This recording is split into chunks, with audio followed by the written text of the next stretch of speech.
May sunog na naman mga kapuso, natupok ang ilang bahay sa barangay Daang Hari sa Navotas kanina madaling araw. Patay ang isang lalaki matapos masuffocate nang magtago raw sa banyo.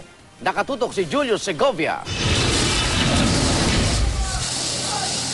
Madaling araw ng gulantang inasunog ang mga residente sa isang compound sa barangay Daang Hari sa Navotas. Dahil gawa sa light materials at may katandaan na rin ang mga bahay sa compound, mabilis na kumalat ang apoy. Umabot sa ikatlong alarma ang sunog bago ito ay dineklarang under control pasado alas 4 ng madaling araw.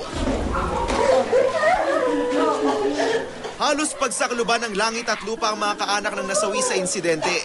Ang 58 taong gulang na si Alberto Garcia. Ayon sa pamilya ng biktima, nagtago raw sa banyo si Garcia nung kasagsagan ng sunog. Posibleng nasuffocate daw doon ang biktima. Dinala naman sa kalapit na ospital ang 2 sugatan sa sunog. Inaalam pa rin ang sanhi ng sunog at ang kabuang halaga ng pinsala nito. Julius Segovia, nakatutok, 24 oras.